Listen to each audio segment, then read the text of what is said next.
देख रहे हैं सिटी इंडिया न्यूज चैनल, हक की आवाज। Mahmood lake view convention, MM Pahadi, Kishanbagh road, Hyderabad. अस्सलाम वालेकुम, मैं अमजदुल्ला खान, स्पोक्समैन MBT। जैसा कि आप लोग जानते हैं कि तेलंगाना में जो है असेंबली इंतखाबात होने वाले हैं और 30 नवंबर को पोलिंग होने वाली है और 3 दिसंबर को जो है इसका रिज़ल्ट आने वाला है।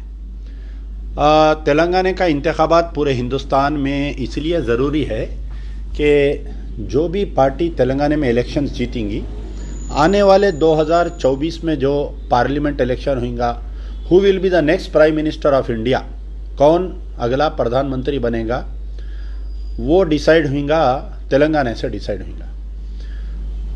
यकीनन दिल्ली जो है हिंदुस्तान का कैपिटल है, लेकिन हिंदुस्तान के मुसलमानों का जो पाया तख्त है वो है हैदराबाद। तो अब यहाँ पर जो है कि मुस्लिम्स के वोट जो है बहुत ज़्यादा फैसला कुन हो गए हैं। कैसा फैसला कुन हो गए कि ट्रायंगुलर फाइट है। ये अन्ना, राव, रेड्डी, ये तमाम लोगों में वोट डिस्ट्रीब्यूट हो रहे हैं। यानी TRS के सिटिंग MLA से ज़्यादातर 95% जो है TRS के सिटिंग MLA, BRS के सिटिंग MLA है। कांग्रेस के साबिक़ा MLA, साबिक़ा मिनिस्टर्स नुमाइंदे बन के आ रहे हैं और BJP है और कुछ हद तक जो है BSP पार्टी भी इसके अंदर हिस्सा ले रही है। और चौथी पार्टी जो है ऑल इंडिया मजलिस इत्तेहादुल मुस्लिमीन है। वो लोग तो ऐलान कर दिए कि हम जो है 7 सीट से बढ़ के नहीं लड़ने वाले हैं। मजलिस बचाओ तहरीक भी कोशिश कर रही है कि कुछ अच्छे उम्मीदवार मिलेंगे तो इंशाल्लाह हम भी इसके अंदर हिस्सा लेंगे। लेकिन अब यहाँ पर यह हो रहा है कि जैसा ही मुस्लिम वोट यानी 2009, 2014, 2018 इलेक्शंस में मुसलमानों के वोट की उतनी अहमियत नहीं थी। यानी तो मुस्लिम तंजीमों को भी कोई पॉलिटिकल पार्टी पूछ रही नहीं थी, बिल्कुल बैगन को बोलो बोले वैसी पॉलिसी थी। और पिछले 8 साल में, मैं ज़्यादा पुरानी बात नहीं, 2014 से अपन बात करेंगे। 2014 से लेके आज की तारीख़ तक जो है हम पहले अपना मुहासिबा करेंगे। अब यहाँ पर जो है कई मुस्लिम तंजीमें हैं, कई सियासी और गैर सियासी तंजीमें हैं। सियासी तंजीमें हैं, मजलिस इत्तेहादुल मुस्लिमीन है, मजलिस बचाओ तहरीक है। गैर सियासी तंजीमें जो है जमात इस्लामी है।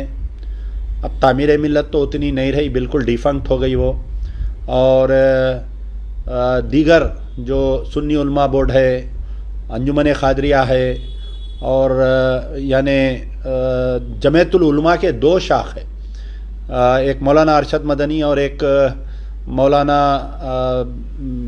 पता नहीं, कुछ नाम याद नहीं आ रहा मुझे। तो 2 शाख है यहाँ पर और दोनों भी एक्टिव है अल्लाह के फजल से। जमात इस्लामी जो है ये भी एक्टिव है। तो उमूमन ऐसा होता कि जब भी इलेक्शंस में आते हैं तो पहले ये होता है कि जो कंसर्न लीडर्स रहते हैं लोकल, यानी अब जैसा TRS के MLAs है, अचानक से इन लोगों को जो है मुसलमानों से मोहब्बत चालू हो गई। जो गांव में, अजलाओं में हैं, कल तक हमारे को पुरसाने हाल नहीं था।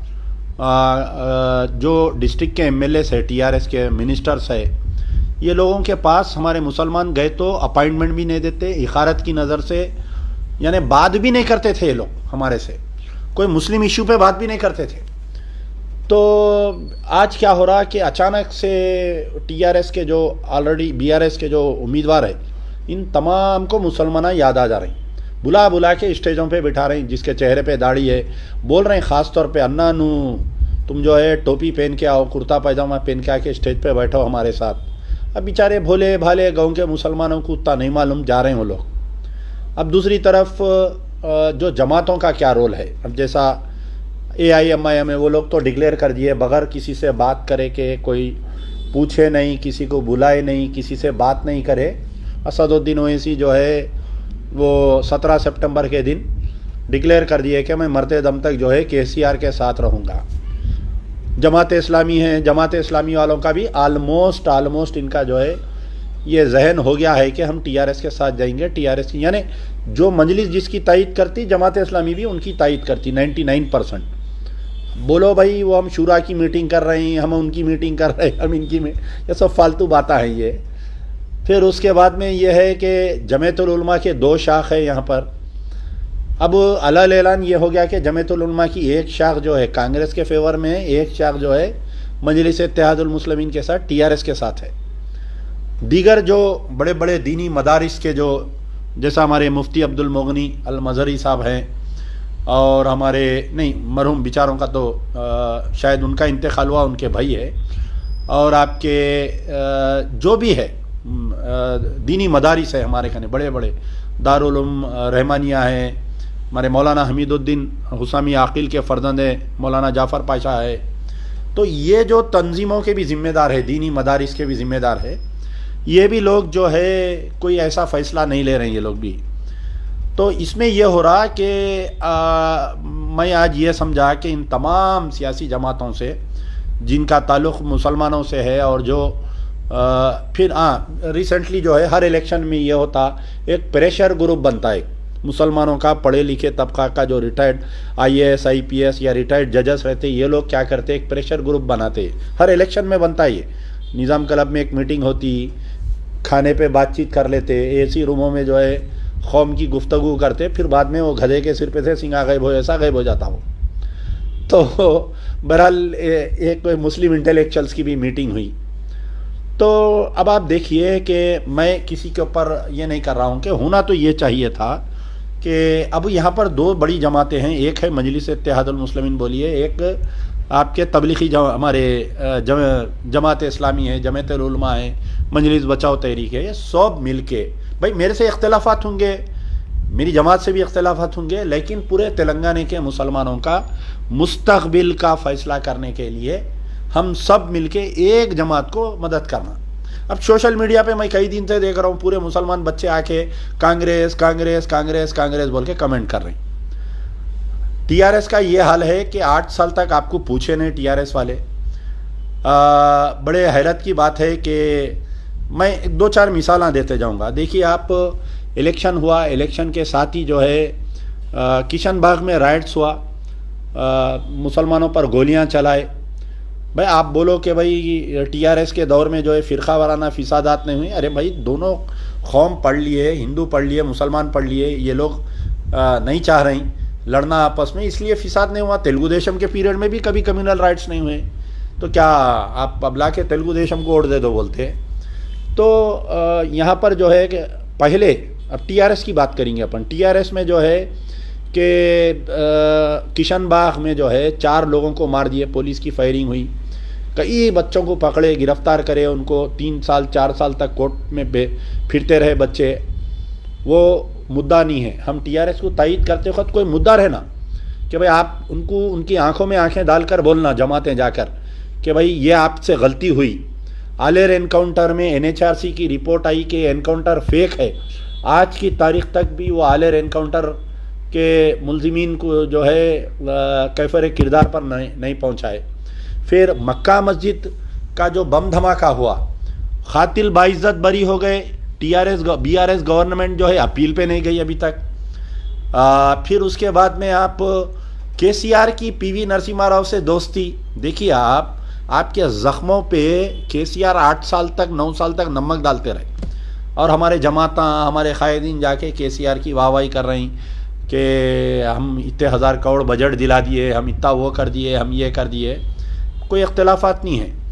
तो पीवी नरसिम्हा राव की बेटी को एमएलसी का इलेक्शन दिए, एमएलसी का टिकट दिए।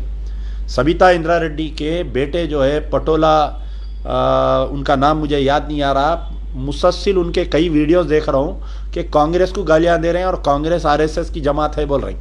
भाई आपके बाबा आपकी अम्मा भी कांग्रेस में थे ज़माने तक। जब पीवी नरसिम्हा राव की बेटी को टिकट दिए तो आप और आपकी अम्मा टीआरएस में खामोश बैठे हुए रहे। आज आपसे मैं सवाल कर रहा हूँ कि क्या हुआ। खैर बाद में उनका पोस्टमार्टम करेंगे, उनके बेटे का, उनका अम्मा का, दोनों का, जाके वहाँ महेश्वरम में। लेकिन अब आप देखिए कि यहाँ पर बात यह है कि पीवी नरसिम्हा राव की बेटी को एमएलसी दिए, पीवी नरसिम्हा राव की 7 साला जश्न मनाए, पूरे डिस्ट्रिक्टों में पीवी नरसिम्हा राव के हर डिस्ट्रिक्ट में बड़े बड़े मूर्तियां लगाए। हाल में निर्मल का जो एमएलए मिनिस्टर है इंदिरा किरण रेड्डी, उन्हें जाके पीवी नरसिम्हा राव के मुजस्समे को इफ्तिदा करके आया उन्हें। तो आप बतलाइए कि केसीआर एक तरफ पीवी नरसिम्हा राव की वाहवाही कर रहे हैं और हमारे हमदर्द कैसा हो जाते।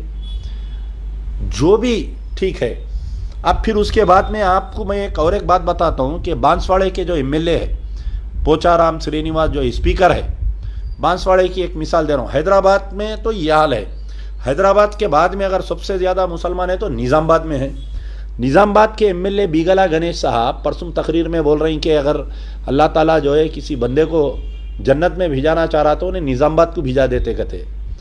तो बहरहाल बहुत गोशों से उसका क्रिटिसिज्म हो रहा है कि भाई आप ऐसा क्यों बोल रहे हैं। और वहाँ के एक डिप्टी मेयर साहब जो है तकरीर करते हुए कविता राव को जो है लेके जाके किसी, मैं नाम लेके तकाबुल नहीं करना चाह रहा हूँ कि इतनी पाक औरत है बोल के उनसे लेके जाके मिला दे रही। तो ये क्या हो रहा समझ में नहीं आ रहा मेरे को ये। यानी आप लोग इतने क्यों गिर जा रहे हैं कि बीआरएस को जिताने के वास्ते मुस्लिम तंजीमा अपनी कोई इज्जत रख ले रही, ना मुसलमानों की कोई इज्जत रख ले रही, ना आखिरत का डर रख ले रही, ना जो है आप, ये क्यों हो रहा है ऐसा समझ में नहीं आ रहा मेरे को। बड़े बड़े उलमा, मशाइखीन, तंजीमा, दानिश्वरा, अरे भाई आप ये पूरा 9 साल का असेसमेंट करो यार, क्यों नहीं कर रही बताओ। आप पूछो केसीआर से, आज की तारीख तक भी केसीआर कोई मुस्लिम तंजीम को अपॉइंटमेंट नहीं दे रही। परसों फलस्तीन के जलसे में स्टेज पे असदुद्दीन ओवैसी साहब होम मिनिस्टर साहब को बोले, अरे ये जमात इस्लामी वाले आपकी तायद करना चाह रहे हैं, इनको बुलाओ, कल बुला के इनकी तायद ले लो। यानी बिल्कुल ऐसा वो अपने घर में एक आध कोई ड्राइवर वेवर को गाँव से ला के रखते, अरे क्या है मियाँ उसकी तनख्वाह दे दो बोलते नहीं। ऐसा स्टेज पे जो है जमात इस्लामी वालों को असदुद्दीन ओवैसी साहब बोले, दूसरे दिन खाने पे गए, तायद का ऐलान कर दिया बोल के सुना मैं, अभी डिक्लेयर नहीं हुआ अभी। तो बहरहाल देखिए आप हमारी कितनी बुरी हालत हो गई। निज़ामाबाद में जो है बीगला गणेश की तकरीर सुनिए। निज़ामाबाद में लास्ट टाइम जो पीवी नरसिम्हा हमारे केसीआर साहब तकरीर करे वो उसको जहन में रखिए, बैठो बैठो तुम्हारे बाप से बात करता हूँ। फिर उनकी बेटी बोले कि परिंदों के ऐसे होते हैं मुसलमान, कभी इधर उड़ते कभी उधर उड़ते। फिर उसके बाद में जो है आपके पीवी नरसिम्हा राव की मोहब्बत का तो बयान कर दिया मैं केसीआर के साथ में। पोचाराम श्रीनिवास साहब, एक फ़ोटो आई देखी आप लोगों को, याद होगा कि कोई मेरा बचपन का दोस्त था, उसका डोले को इन्हों खांदा दिए, हेलीकॉप्टर से गए। लेकिन यही पोचाराम श्रीनिवास की कॉन्स्टिट्यूंसी में जाके मैं जब असेसमेंट करा मैं, तो वहाँ पर एक इंदलवई बोल के एक मुकाम है जहाँ पर कोई 2 मुसलमान लोग खरीदे, खबरस्तान की 3 एकड़ ज़मीन खरीद के क्या करे ये लोग, गिफ्ट करे खबरस्तान के लिए। 2 मसाजिद है वहाँ, दोनों मसाजिद के वास्ते। वहाँ पर जो है वो खबरस्तान की ज़मीन पे वहाँ के कोई SC STs जो है खुला अलल ऐलान प्रेस कॉन्फ्रेंस करके बोले ये हमारे बाप दादा की ज़मीन है, ये बेच नहीं सकते, लोग खरीद के कैसा खबरस्तान बनाए बोल के मंदिर बना दिया उस पर। तो पूरे गाँव के मुसलमान पोचाराम श्रीनिवास साहब कने गए। तो पोचाराम श्रीनिवास साहब ये बोल रही कि मैं बीच में नहीं आ सकता भाई, उन लगा बीजेपी में जाते बोल कर डरा रही। यानी आप नहीं डरा रही, इसलिए आपसे हुक्मरान नहीं डर रही। तो ये पोचाराम श्रीनिवास साहब का हो गया। मुसलमानों को हमारे हरीश राव साहब का हाल चढ़ता, हरीश राव हरीश राव हरीश राव, आगे पीछे भाग रहे दाड़ियाँ वाले मुसलमान उनके पीछे। हैरत हो रही मेरे को देख के। इनके साथ उठने बैठने वाले हरीश राव साहब के कारोबारी ताल्लुकात रखने वाले कुरैशी साहब है, हमारे ओल्ड मलकपेट में रहते, सिद्दीपेट के बेचारे, उनके 500 जानवर पकड़ लिए, काला जानवर, वाइट भी नहीं, काला जानवर पकड़ लिए। 3 दिन तक कुरैशी बिरादरी वाले जो है डेरा डाल के धरना दिए। तो हरीश राव साहब एक बार लाइन पे आए, जाके फ़ोन करके ये बोले कि छोड़ दो उनका जानवर, बोले उनको जो है एट्रोसिटीज एनिमल एक्ट और पुलिस वालों के साथ बदतमीजी करे बोल के 12-13 कुरैशी बिरादरी पे केस बुक करे। तो ये हरीश राव साहब की दोस्ती है। ये KTR साहब जो है ट्वीट खेलते रहते, हर थोड़ी देर को ट्वीट खेलते। मैं चैलेंज कर रहा हूँ KTR साहब जो है, KTR साहब पूरे 9 साल में एक मरतबा बताओ आप कोई मुसलमान के ताल्लुक से कोई इश्यू पे उन्होंने ट्वीट करे क्या? मैं चैलेंज कर रहा हूँ मैं आप। अरे मामूली सी जो CMRF chief minister relief fund के वास्ते अपीला करते हैं ना अपन, जो कोई अपील करते उसको भी नहीं करते उन्होंने रेस्पॉन्ड। हिंदू केस रहा तो इमीडिएट रेस्पॉन्ड करते, उसको चेक दे देते, पीए को बोलते बात करो, बोलते कोई मुसलमान अगर कोई cancer patient, kidney patient, heart patient, मासूम बच्चों को अगर दिल में होल है उनको अगर ट्वीट करे तो जवाब ही नहीं देते उन्होंने। अरे आपकी इज्जत ही नहीं है साहब। ये क्या बोले तो वो मलक प्लेट में लाके एक आईटी टावर बना रही। 3 दिन पहले हरीश राव साहब जो है एक स्पीच दे रही, देखे बोल रही कि हमारे जो एमपी है डॉक्टर रंजीत रेड्डी जो चिवड़ला के एमपी है, luckiest MP in the India के पूरे एमपीओ में है। इनके पास जो है 300 कंपनीज आके महेश्वरम में वो चिवड़ला पार्लियामेंट में जो है आईटी सेक्टर डाल दिए, आईटी हब डाल दे रही। कौन से की कंपनियां आ गए, बड़े बड़े कंपनियों का नाम ले रहे हैं और बोल रही 35,000 करोड़ का चिवड़ला पार्लियामेंट में जो है इन्वेस्टमेंट आया बोल रही। आप बोल रहे मैं ड्राइवर हूँ, मैं मैकेनिक हूँ गाड़ी का, और आप एक टावर लगा लिए, वो भी इनाग्रेशन हुआ, उसका काम कब होता नहीं मालूम, 10 साल में होता, 15 साल में होता नहीं मालूम। तो बहरहाल टीआरएस का एक मैं ऐसा खाका खींचा मैं पूरा। फीस रिम्बर्समेंट नहीं देने की वजह से जो है कई इंजीनियरिंग कॉलेजेस बंद हो गए, हमारे को उसका शऊर नहीं है। 18 यूनिवर्सिटीज है, 18 यूनिवर्सिटी से जमात इस्लामी के हमारे हामिद मोहम्मद खान साहब को एमएलसी की ख्वाहिश, इतनी ख्वाहिश है बेचारों को, इतनी ख्वाहिश है पूछो मत। वो एमएलसी की ख्वाहिश में बेचारे पूरी जमात इस्लामी को लेके जाके टीआरएस में रहन रख दिया उन्होंने। तो बेचारों को 9 साल से कुछ भी नहीं मिला उनको। एक जमात इस्लामी के आदमी को जो है Telangana state public service commission में मेंबर दिए, एक आदमी जो हमारे कौन से खान साहब है याद नहीं आ रहा नाम उनका, हमारे जो निज़ामबाद से है बेचारे, उनको जो है वक्फ बोर्ड में रुकन दिया उनको। उन्होंने भी खामोश बैठना, वो गांधी जी के 3 बंदरा खामोश बैठते, बुरा ना बोलो, बुरा ना देखो, बुरा ना सुनो, खामोश बैठना वक्फ बोर्ड में। लूटटाम लाट हो रही वक्फ बोर्ड में, उन्होंने खामोश बैठे हुए रहना उन्होंने। वो बेचारे हमारे मोतशिम अली खान साहब बेचारे, तो उन्होंने खामोश है। जमात इस्लामी वाले अपना मफाद देख के पूरे तेलंगाना के मुसलमानों को 2018 में बेच दिए, खामोश बैठ गए।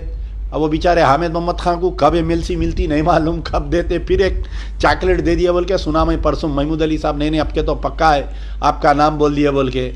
तो बहरहाल लोग क्या हो रहा नहीं मालूम, वो अंदरूनी बात है। मैं जमात इस्लामी के तमाम अरकान से मेरी गुजारिश है कि जो भी फैसला होगा जमात इस्लामी का और एसआईओ से ख़ास तौर पे है कि बगैर आप लोगों को कॉन्फिडेंस में लिए के अगर आपकी सदारत फैसला करेंगे तो आप लोग जो है इख्तिलाफात करो। जैसा कर्नाटका में जो है गुलबर्गे में जमात इस्लामी वाले एक की तायद करें तो जाके पूरी जमात गड़बड़ करके फिर खमरुल इस्लाम की अहलिया को तायद कराए, उन्होंने इलेक्शन जीते उन्होंने। तो ये पूरा 18 यूनिवर्सिटीज़ है तेलंगाना में, एक यूनिवर्सिटी पे भी मुसलमान नहीं है वहाँ पर। पूरे 9 साल में कोई एक काबिल मुसलमान नहीं मिला हमारे केसीआर साहब को। बताओ भाई, आप देखिए हिंदुइज्म में कई कास्ट है छोटे मोटे, अरे बंजारा लोगों की अहमियत है और ना जाने और कौन से की तंजीमा उड़ जा रहे हैं उनके, हिंदुओं के गड़बड़ कर रहे हैं। हमारे को एमएलए नहीं दिए, हमारे को एमपी नहीं दिए, हमारे को वो नहीं दिए, हमारे को चेयरमैनशिप नहीं दिए। आनंद फानंद में महेंद्र रेड्डी जो है विकाराबाद डिस्ट्रिक्ट में जो वहाँ पर उसको एमएलए नहीं दिया तो उन्हें घपला करेंगे बोल तो रातें रात उसको मिनिस्टर बना दिए। हमारी कोई वैल्यू नहीं है साहब, कई को नहीं है। ये जो गलत पॉलिसी हमारे कायदीन की, हमारे जो उलमा मशाइखीन की 2018 में, अरे अपॉइंटमेंट नहीं दे रहे बोले तो अब आप हैरत की बात है। अंदाज़ा लगाइए सीएम साहब पिछले 9 साल में 5 मस्जिदां शहीद हो गए, आपको अपॉइंटमेंट नहीं दिए। अब जो भी फ़र्ज़ करिए अब टीआरएस की तायद कर रहे हैं आप लोग, मेरे कोई एतराज़ नहीं है, करिए आप तायद, लेकिन अपना ज़ाती मफाद मत रखिए आप लोग। मेरी ये गुजारिश है कि भाई जो 5 मस्जिदां शहीद हुए, एक खाना मस्जिद आप बना रही बोल के क्या करो, जो भी तंजीमा तायद कर रहे हैं मेरी उनसे गुजारिश है। अदबन मैं तमाम का एहतराम करता हूँ, खाली सियासी जमात होंगे, चाहे वो असदुद्दीन ओवैसी रहो, अकबरुद्दीन ओवैसी रहो या जमात इस्लामी रहो, जो भी अगर टीआरएस की तायद करने जा रही उनसे मेरी गुजारिश है 100 रुपये के बॉन्ड पेपर पे 100 रुपये का एक बॉन्ड पेपर लियो, उसके ऊपर एक बाज़ाफ्ता एक मेमोरेंडम लिखो आप कि भाई आने वाले 5 साल में मुसलमानों के लिए ये करेंगे, हम इतने दिन में ये करेंगे, इतने दिन में ये करेंगे। पहली शर्त उसके अंदर ये रहना कि हम आलेर एनकाउंटर को फिर से दोबारा रीओपन कराएंगे और उसकी इंक्वायरी कराएंगे, उनके कातिलों को हम सज़ा दिलाएंगे। किशनबाग पुलिस फायरिंग के कातिलों को हम अंदर दलाएंगे और जो है उनके साथ इंसाफ कराएंगे। तीसरा जो आर्मी गैरिसन में जो मुस्तफ़ाउद्दीन के साथ आज तक इंसाफ नहीं मिला, आज तक वो कातिलों को सज़ा नहीं मिली, उनको पकड़ेंगे हम। मक्का मस्जिद बम धमाके के केस को हम रीओपन कराएंगे। वटोली में जो कातिला बाइज्जत बरी हो गए, एक ही ख़ानदान के 6 आदमी को जिंदा जला के मार दिए थे कांग्रेस के पीरियड में, ट्रायल चला, वो पूरे बाइज्जत बरी हो गए, उसको हम फिर से केस को रीओपन कराएंगे। हाई कोर्ट में हम अपील करेंगे। माइनॉरिटी फाइनेंस कॉरपोरेशन को कम से कम 50,000 करोड़ रुपए का बजट दिलाएंगे हम माइनॉरिटी फाइनेंस डिपार्टमेंट को। दलित बंधु स्कीम के तहत जो है मुस्लिम बंधु स्कीम लाएंगे, एक एक अफराद ख़ानदान को जो है, हर ख़ानदान गरीब ख़ानदान को हम 10-10 लाख रुपए दिलाएंगे हम। और आपके वक्फ बोर्ड को हम कमिश्नरेट पावर्स दिलाएंगे। तो ऐसे जो है आप बीआरएस से बात करिए, हमारे सीएम केसीआर साहब से बात करिए, ये नहीं महमूद अली के घर में गए खाना खाए बीआरएस की तायद कर दे रही, कोई हमारे पोचाराम श्रीनिवास साहब बुला के किसी को खाना दे दे रहे हैं, कोई मोता में जाके खाना दे दे रहे हैं, हम खुश हो जा रहे हैं। बीगला गणेश को हम जो है निज़ामबाद के एमएलए को मिस्टर डेवलपमेंट बोल के हम खिताब दे रहे हैं, हम तायद कर दे रहे हैं। महबूब नगर में श्रीनिवास गौड़ को हम तायद कर दे रहे हैं। हम जो है हरीश राव पलट के नहीं पूछा, 8 साल 9 साल मुसलमानों को हम तायद कर दे रहे हैं। केटीआर साहब 9 साल में कभी भी नहीं करे कोई मुसलमान इशू पे। सिद्दीपेट सिरचल्ला के मुसलमानों से मेरी गुजारिश है, बाइकाट करो उनका, बुलाओ, बात करो उनके मस्जिद में बिठा के। पूरे 9 साल में कोई एक मस्जिद को आए, उन्होंने शुक्रिया अदा करे, बताओ आप आके, उन्होंने नहीं करे। हाल ही में गजवेल में जो फिसाद हुआ, मस्जिद में घुस के अंदर मस्जिद को मार तोड़ करे, पूरे मुसलमान बच्चों पे केसेस बुक कर दिए। निज़ामबाद में फिसाद हुआ, केसेस बुक कर दिए। तो जो जमात ने बीआरएस को तायद करने की सोच रही ना, मेरी उनसे अदबन गुजारिश है, 100 रुपए का बॉन्ड पेपर लीजिए, आप लोग लिखाइए, जाओ जाके बात करो, बात करके लिखाओ। आपका दिल बोल रहा है ना भाई तायद करना, करो, मगर कौम के मफाद में रहो आप। देखिए, एक राव या रेड्डी के घर में 4 भाइयां रहते, 4 पार्टियों में रहते, चारों मिनिस्टर रहते, चारों एमएलए रहते। अरे उनमें सियासी समझ है, बूझ है, तो हमारे में कहीं को नहीं है, बताइए आप। ठीक है, ये हो गया टीआरएस का। अब आप आइए कांग्रेस का। पूरे सोशल मीडिया पे अचानक जब से कर्नाटका में कांग्रेस जीती, कांग्रेस कांग्रेस कांग्रेस, कई लोग आके कमेंटा कर रहे हैं। भाई मेरे को कई लोग तो मशवरा दे रहे हैं, आप जाके कांग्रेस में ज्वाइन हो जाओ, आप कांग्रेस से लड़ लो, आप कांग्रेस से वो करो। तो अब कई कुछ जमातें ऐसी हैं, जैसा जमीयतुल उलमा की एक शाख है, वो कांग्रेस की तायद में ओपनली आ गए। परसों रिसेंटली जलसा भी कर दिए, कांग्रेस के बड़े लीडरों को बुला के बिठा लिए।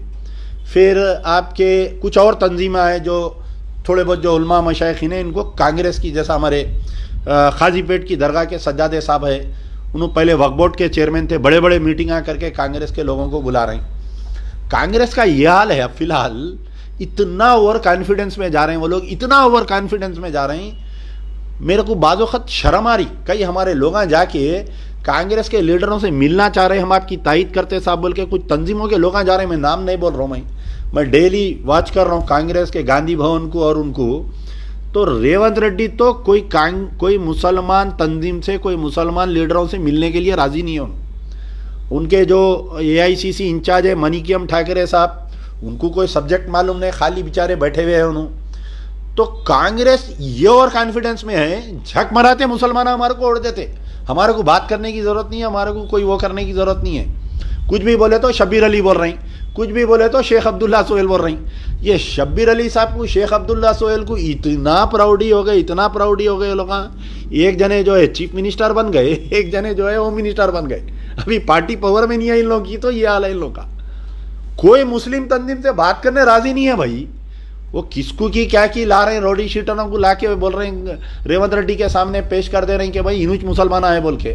भाई होना तो ये चाहिए था, रेवंत रेड्डी साहब जो है पीसीसी के सदर बने, टीपीसीसी के सदर बनने के बाद में आप गांधी भवन में पूरे मुसलमानों को बुलाना था। भाई मेरे को कांग्रेस जिम्मेदारी दी, आप हम मिल के काम करेंगे। आप बताइए, उन्होंने टीपीसीसी के सदर बन के आज तकरीबन 3 साल 4 साल होने को आ रहा, कोई मुस्लिम इश्यू पे नहीं बोलते। पार्लियामेंट में रेवंत रेड्डी साहब स्पीच में बोले कि तेलंगाना की वो सरजमीन है जो आरएसएस के लीडर पैदा हुए, सो सरजमीन है ये। अब आप बताइए, उनका जहन पढ़िए, और हमारे मुसलमानों को हाल चढ़ रहा, कांग्रेस कांग्रेस कांग्रेस हाल चढ़ रहा। अब ये लोग अभी ओवर कॉन्फिडेंस में जा रही। कर्नाटक, अरे भाई कर्नाटका की हालत अलग थे, वहाँ मौत नज़र आ रही थी मुसलमानों को, वहाँ के जो है उलमा मशाइखीन, वहाँ के कांग्रेस के कर्नाटका के माइनॉरिटी लीडर्स दुनिया के मेहनत करे। कांग्रेस का हाल सुन लीजिए आज क्या है। सो 2 डीसीसी प्रेसिडेंट है कांग्रेस में, एक आदिलाबाद एक हैदराबाद। सोनिया गांधी जो है यहाँ पर आए थे रिसेंटली, जो एआईसीसी सेशन हुआ था, यहाँ मीटिंग हुई, स्टेज पे जाने का पास नहीं दिया दोनों को। तो अब आप बताइए क्या मुसलमानों की इज्जत होंगी कांग्रेस में। वहाँ पर जो तंजीमा जा रही यहाँ से तायद करने के वास्ते, अरे उनको अपॉइंटमेंट नहीं दे रहे, उन लोगों को बुला रहे हैं। क्या बोले तो मुस्लिम डिक्लेरेशन। अच्छा, अब मुस्लिम डिक्लेरेशन में क्या बातचीत हो रही साहब वहाँ पर बताओ आप।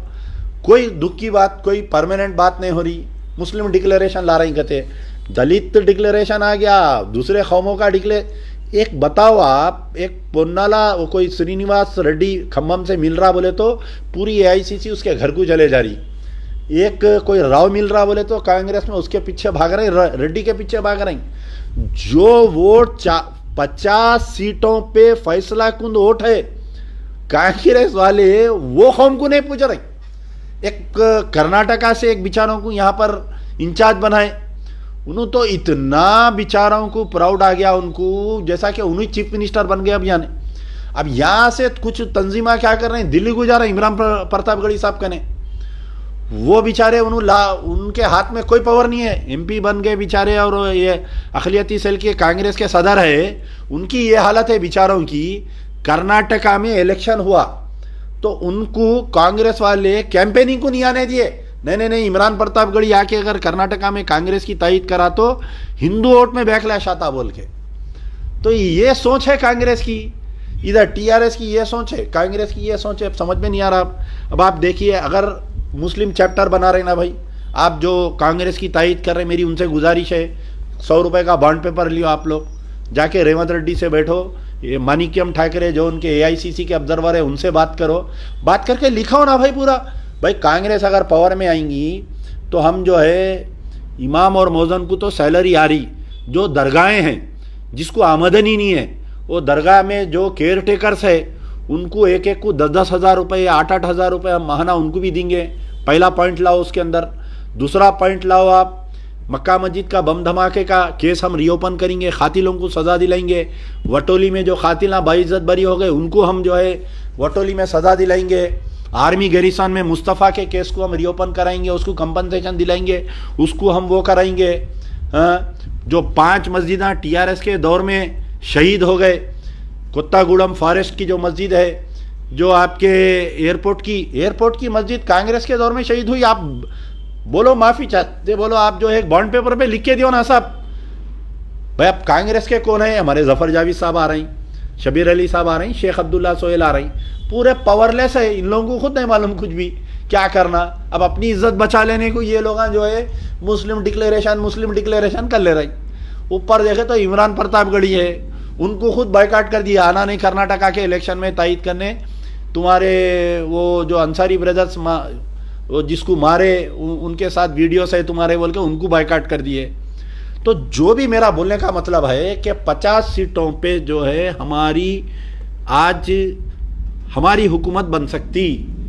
तो ये पूरे तंजीमों को मेरी गुजारिश है, वास्ते अल्लाह के आप अपने इख्तिलाफात को दूर कर लीजिए, अपने मफादात को बाजुक रख लीजिए। ये सोचिए कि ये तेलंगाना के मुसलमान जो है अगला प्रधानमंत्री कौन बनना, आज हम फैसला कर रहे हैं। हम बादशाहगर के मौकूफ में हैं। आज हम ये 50 सीट पे जिसको तायद करेंगे, चाहे बीआरएस को करो या कांग्रेस को करो, जिसकी भी हम तायद करेंगे उनसे हम एक बॉन्ड पेपर लिखाएंगे। ठीक है, मेरे से इख्तिलाफात हो सकता है असदुद्दीन ओवैसी को, मेरे से अगर इख्तिलाफात हो सकता है किसी और को। ये तमाम जमातें, मैं सबसे अपील कर रहा हूँ, मैं जमात इस्लामी से अपील कर रहा हूँ, मैं जमातुल उलमा से अपील कर रहा हूँ, मैं मजलिस इत्तेहादुल मुस्लिमीन से अपील कर रहा हूँ, मैं इवन हमारे एमबीटी के लोगों से भी मैं अपील कर रहा हूँ, मैं जितने मुफ्ती हजरात हैं जो दीनी मदारिस के बड़े बड़े जिम्मेदार हैं, मैं उनसे अपील कर रहा हूँ कि खुदारा जिसकी भी तायद करना है सब मिलके एक की तायद करेंगे। चाहे वो आप बीआरएस की तायद करो या आप कांग्रेस की तायद करो, मगर जिसकी भी तायद करेंगे एक 100 रुपये के बॉन्ड पेपर पे उनके सरबराह से हम लिखाएंगे कि भाई हमारे को ये होना। समझिए ना आप, जो मुस्लिम इंटेलेक्चुअल्स फोरम बना रहे हैं उनसे भी मेरी गुजारिश है, अरे हम बताओ आप कि 60-70 खुदाओं को मानने वाले एक हो जा रही, हम एक कलमा को मानने वाले हम एक नहीं हो रहे, बोले तो कैसी बात बताइए आप, कितनी बदबख्ती की बात है हमारी, बताइए। कर्नाटका में बीजेपी जो मुखी खाई, पूरे हिंदुस्तान में आज मुसलमानों का विखार बढ़ गया और जो मुसलमानों पे जुल्म हो रहा था वो बंद हो गया। जो ले जाके गली गली मार दे रहे थे, काट दे रहे थे, जो बयानबाजी बीजेपी वाले, पूरे आरएसएस वाले बीजेपी वाले टाइट कर दिए, अरे बयानबाजियां नको करो बोल। हमारा पहला टारगेट होना चाहिए कि राजा सिंह को हम कैसा हराना, वहां से कोई एक सेकुलर उम्मीदवार को हम कैसा जिताना, पहला हमारा टारगेट। दूसरा हमारा टारगेट, जो भी मुस्लिम तंजीमें जिसको भी हम तायद करेंगे, हम अपनी तरफ से किसी को हम नहीं बोल रहे, नाम नहीं रख रहे, हमारी ये तमाम उलमा मशाइखीन, पूरे दीनी मदारिस, पूरे जमातों से मेरी गुजारिश है, आप लोग जिसकी भी तायद करेंगे 100 रुपए का बॉन्ड पेपर लिखाओ साहब। और जो लोकल एमएलए आ रहे हैं, जो लोकल एमएलए आ रहे हैं ना साहब, हर डिस्ट्रिक्ट में, हर असेंबली कॉन्स्टिट्यूंसी में पढ़े लिखे बच्चे हैं। आपको मालूम होना चाहिए, जब एमएलए इलेक्ट होता है, एमएलए इलेक्ट होने के बाद में साल को एक एमएलए को 5 करोड़ रुपए एमएलए एलएडी स्कीम बोलते, member of legislative assembly local area development scheme, ये जो 5 करोड़ साल को आते, अगर कोई मुसलमान तंजीम जाके अपने एमएलए को ये बोले साहब ये खबरस्तान की दीवार उठाना है, आपके फंड में से कुछ पैसे दिए, वो तो 1 रुपया नहीं देता उन्हें।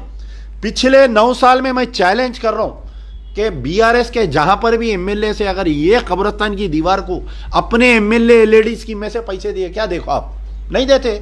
मैं खुद कई खबरस्तानों के वास्ते कंसर्न एमएलए को फोन करा, मस्जिद के कमेटियां वाले आए तो बोलते वक्फ बोर्ड को लेटर लिखते, वक्फ बोर्ड को लेटर लिखते, वक्फ बोर्ड में कहाँ है पैसे बताओ, गारंटी नहीं डालना तो काम होना वक्फ बोर्ड में नहीं होता।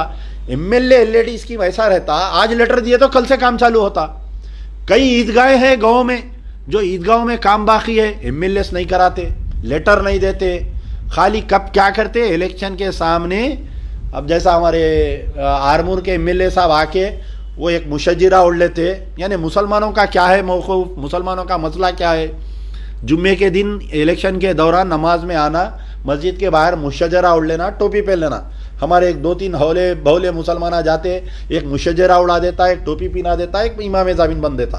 हाँ, और एक बात याद आई, वास्ते अल्लाह की अपनी इज्जत रखो, कोई भी किसी को भी मुशज्जरा मत उड़ाओ, टोपी मत पहनाओ, इमाम ज़मीन मत बनो। चाहे उन्हें टीआर रेवंत रेड्डी को भी बन रहे इमाम ज़मीन, आलोगा मेरे को तो ही देख के उन्हें अल्लाह ऐलान बोल रहा पार्लियामेंट में ठहर के कि मैं जो है तेलंगाना की सरजमीन जो है आरएसएस के बानिया पैदा हुए, तो सरजमीन है बोल रहे हैं, जाके हमारे लोग उसको बन रही। तो खुदारा जिसकी भी तायद कर रहे हैं, ठीक है, अगर आप कांग्रेस की तायद कर रहे हैं भाई, आप राहुल गांधी को, प्रियंका गांधी को, सोनिया गांधी को देख के तायद कर रहे हैं, 100 रुपए का बॉन्ड पेपर लियो साहब, लेके वो बॉन्ड पेपर पे लिखाओ, उसको पूरा सोशल मीडिया में डालो, सब मुसलमान मिलके एकजुट होके अगर एक को अगर अपन तायद करेंगे तो अपना मौक़िफ़ मजबूत रहेगा, अपना साझेदारी मिलेंगी। कल के दिन जो है जो भी मुसलमान जीतेंगे, जो एमएलए एमपी मिनिस्टर बनेंगे, हम उनका गिरबान पकड़ के काम करेंगे। और जो हारेंगी ना हमारी वजह से जो भी पार्टी हारेंगी, आने वाले पार्लियामेंट इलेक्शन में मुसलमानों की जूतियां लेके सर पे रख के फिरेंगे वो लोग।